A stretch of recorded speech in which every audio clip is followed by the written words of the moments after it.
You ever thought about what is in your house and what would you do if you had a house fire? Or what could you keep track of the contents of your house? That is a question that I would love to know if anybody has done an inventory system in their house and has kept track of it, because that is not something we have done. But we have, on the flip side, dealt with what do you do with the contents after a house fire? And I have some tips for you today. I have my inventory list right here. There's 194 pages in here with multiple things on each page of insurance items of what we had in our house when we had our fire. And we learned some things along the way, and I know every insurance company is going to be different, so how they deal with it will be different. But here are some things that we learned along the way. First off, pictures are king. Take pictures of everything. If your house is still standing at all, we actually completely lost our garage and the house was still standing, but they deemed it basically almost a complete loss. They said only pull out things that are sentimental.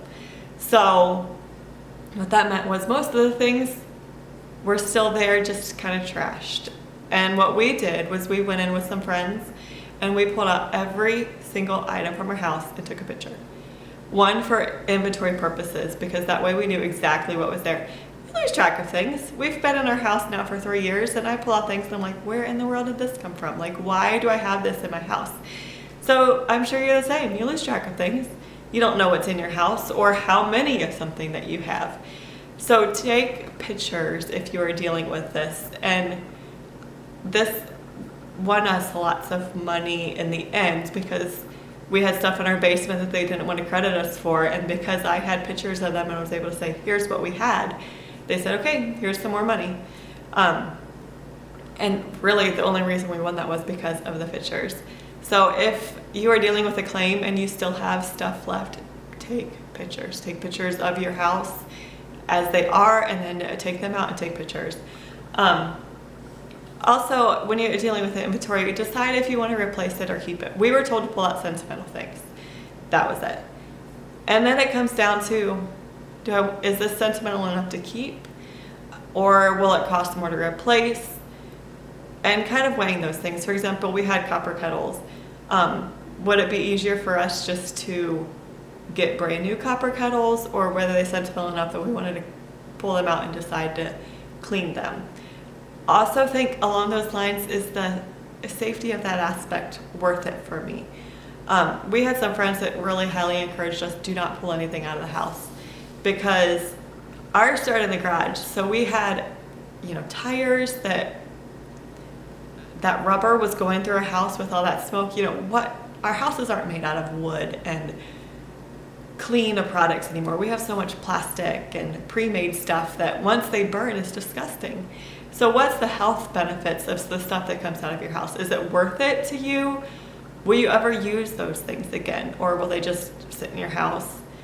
Kind of weigh those things out when you're deciding what is it that you want to keep and what is it that you want to just walk away from, and it's not worth the health risk for you.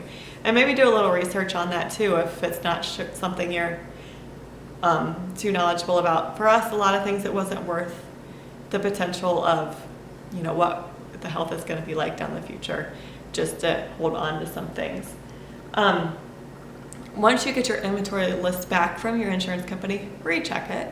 They're going to have some things down there that you're like, oh my goodness, I can never rebuy that for what they just gave me.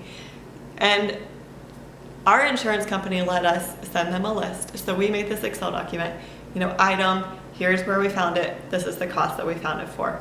Like, my mom had made me a quilt that was hand quilted. They gave me like $100 for it.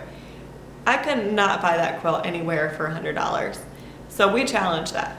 Things like a Carhartt coat, they might have given us like $20 for. You can't buy a Carhartt winter nice coat for $20. So be willing to challenge those things if they allow you to do that. And that was time consuming, but in the end, once again, it got us some more money, and also allowed us to replace things with like to like that we wouldn't have been able to do otherwise. Also, we were encouraged, you have an office supply drawer. Make sure that what they give you in that drawer, don't just say, well, I had a bunch of random office supplies in that drawer, So just give me like $5 for it because, they're just office supplies. When you think about it, a ream of paper, how much does a ream of paper cost? There was a pair of scissors. Okay, yeah, you picked those up somewhere. You've had them for forever. Go buy a pair of scissors. They're not cheap. There are paper clips. Okay, so yeah, you got paper clips. You got staples. You've got, you have all these little random things in there that you don't buy at one time. But when you go to the store to replace those things in the drawer, they add up. So just don't overlook little things. Like, make sure you're keeping track of things. Even things like toenail clippers. You're going to have to trim your toenails after having a fire. So keep track of those little things that add up. Shortly after we'd had our fire, we were dealing with the property guy, so the person that did with the house. And we had to give an amount of what we thought the food was in our house. So like refrigerator food they did, and then pantry food. And he's like, you might have a third of a bottle of ketchup, but when you go to the store today to rebuy that, you've got to buy a whole bottle. And he said, don't sell yourself short. You have to buy the whole bottle. So figure that in when you're figuring up this cost. So just don't be like, oh, it's not worth that much. No, you tell them what it's worth, and if they don't agree, then they don't agree. But you are allowed to fight those things and try to win those things. The other thing I would encourage you to do is to get everything in writing.